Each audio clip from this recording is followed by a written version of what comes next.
Dados do Ministério da Educação divulgados nesta sexta-feira revelam que a taxa de crianças do segundo ano alfabetizadas no Brasil em 2023 é de 49,3%.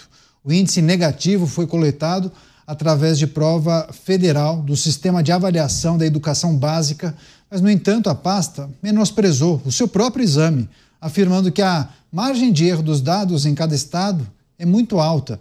Segundo o Instituto Nacional de Estudos e Pesquisas Educacionais Anísio Teixeira, o INEP, a única avaliação que o MEC reconhece e leva em conta é do programa Criança Alfabetizada, que traz o indicador de que 56% das crianças do segundo ano estariam alfabetizadas.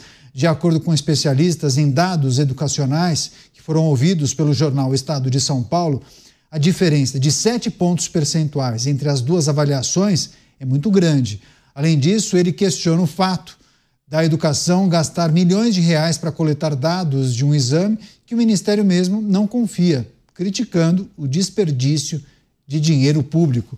Chamar o Cristiano Beraldo para trazer as reflexões sobre esse exame que é feito para avaliar os alunos, mas daí quando o resultado não é positivo, o Ministério descarta. O governo, então, investiu para realizar um exame, mas como o resultado não foi positivo, fala, não vamos levar em consideração esses números, vamos nos apegar a um outro que os jovens se saíram um pouco melhor. Aí não dá, né, Beraldo?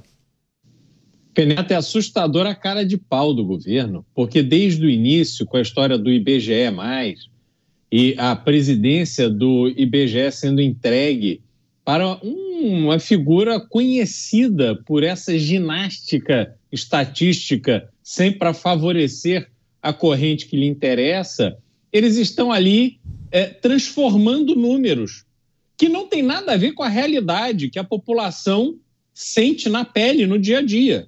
Quando a gente olha para a educação, eles então foram para o próximo nível. Ao invés de manipular números, simplesmente omitiram os números. Agora, como é que pode um governo que tem a obrigação de aplicar uma parte muito relevante do orçamento, bilhões e bilhões e bilhões de reais de dinheiro do contribuinte, que já estão carimbados, que devem ser aplicados, investidos em educação, ele não quer ser avaliado por isso? Está com vergonha dos resultados auferidos?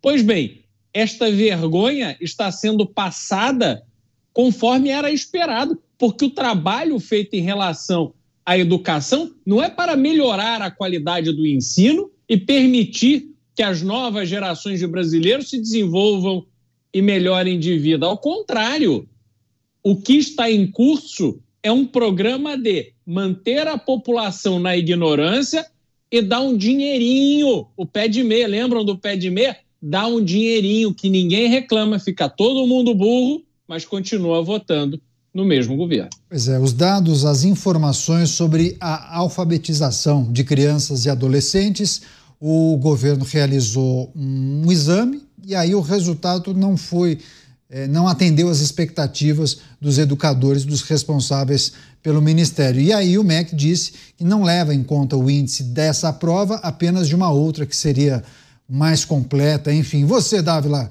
quais são as considerações que a gente precisa fazer em relação à notícia, inclusive importante, que foi publicada pelo Estadão? É uma vergonha, é um descaso com a coisa mais importante nesse país, que é a educação. É a educação que pode criar a verdadeira igualdade de oportunidade no Brasil. Quando nós tratamos a educação com esse descaso de esconder, o Ministério primeiro escondeu os números, ele não quis divulgar os números, depois divulga os números e tenta justificar os números patéticos que foram divulgados. A verdade é que 60% das crianças no Brasil não estão devidamente alfabetizadas. A verdade é que 46% dos jovens abandonam o ensino médio antes de concluir o curso.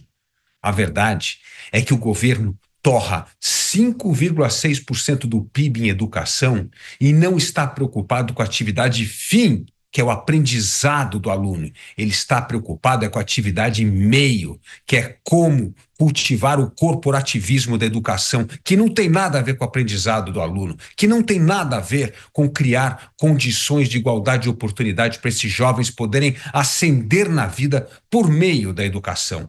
É um descaso.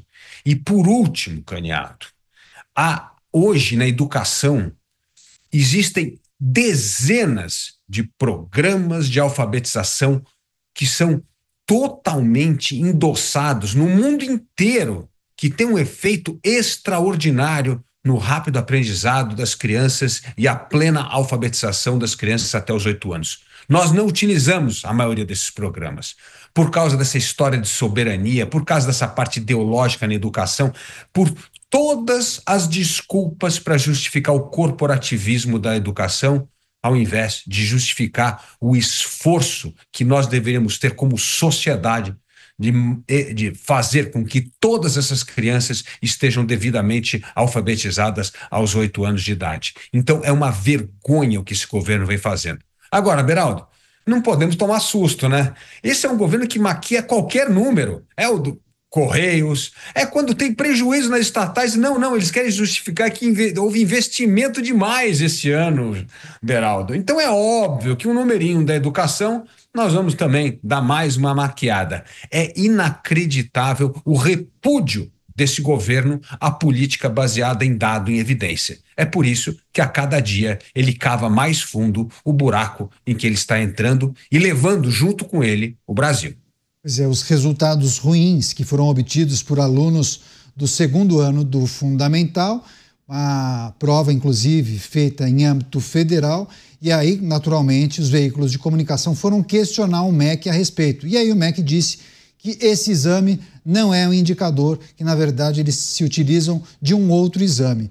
Esse exame, os alunos tiveram uma avaliação muito inferior, e teve uma diferença, inclusive, cerca de 7 pontos percentuais entre os alfabetizados e não alfabetizados. Você, Mota, quais são as reflexões sobre esse momento do Brasil e essa notícia trazida pelo Estadão em relação à alfabetização das nossas crianças? Ué, o MEC não é o Ministério da Educação, então ele decide o que é educação e, se reclamar, ele muda a definição de alfabetização, hein? Daqui a pouco o índice de alfabetizados bate em 100%. Olha, o Brasil tem um ensino público e privado 100% controlado pelo Estado. É o Estado que determina o que deve ou o que não deve ser ensinado nas salas de aula. A estrutura do ensino estatal, a gente falou sobre isso outro dia, é totalmente controlada por sindicatos e por políticos obcecados por verbas. A gente falou da carteira escolar, que custou 3, 4 vezes o preço do que deveria, né? Esse é um ambiente natural para a atuação de ideólogos disfarçados de professores. O objetivo desse ensino estatal é preparar uma mão de obra semi-analfabeta e politicamente dócil. Isso não é um problema, isso é o objetivo. E aí vocês vão lembrar, a última novidade, acho que foi o Beraldo que falou já, é o programa Pé de Meia, que ensina desde cedo o jovem brasileiro a depender de esmola do Estado. Percebam, para receber esmola, ninguém precisa ser alfabetizado. E é um ciclo vicioso, né? Que a gente não sai daquele lugar, né? Gasta-se muito dinheiro, as crianças não são alfabetizadas, e aí passam-se décadas e mais décadas e não há avanço nenhum, né, Cristiano Beraldo? Trouxemos a notícia da compra de imóveis por sobrepreço de 50%, tem o exame aplicado que não vale de nada, tem o programa Pé de Meia, e aí? O tempo passa e nada muda, né? 30 segundos, Beraldo. A ignorância no Brasil não é um acaso. A ignorância no Brasil ela é programada, é parte de um projeto. E não é por acaso que estamos vendo o que está acontecendo com o país. Criminalidade, economia estagnada, o mundo avançando e o Brasil parado. É por causa disso, candidato. 30 segundos para fechar, você, Dávila. Só queria fazer um contraponto aqui. Existem, sim, pequenas ilhas de excelência nos estados e municípios em educação, com professores extraordinários, com secretários de educação extraordinários e com governadores que dão real peso à educação. Infelizmente, isso não é uma política nacional e ainda está em âmbito local. Mas essas pessoas merecem o nosso aplauso. Para arrematar, você, Mota, 25 segundos. O segredo para a educação é liberdade. Os pais têm que ter liberdade de colocar os seus filhos em escolas que ensinem o que a gente acha que é importante. Você colocar a direção do ensino na mão do Estado é colocar o Brasil na rota errada.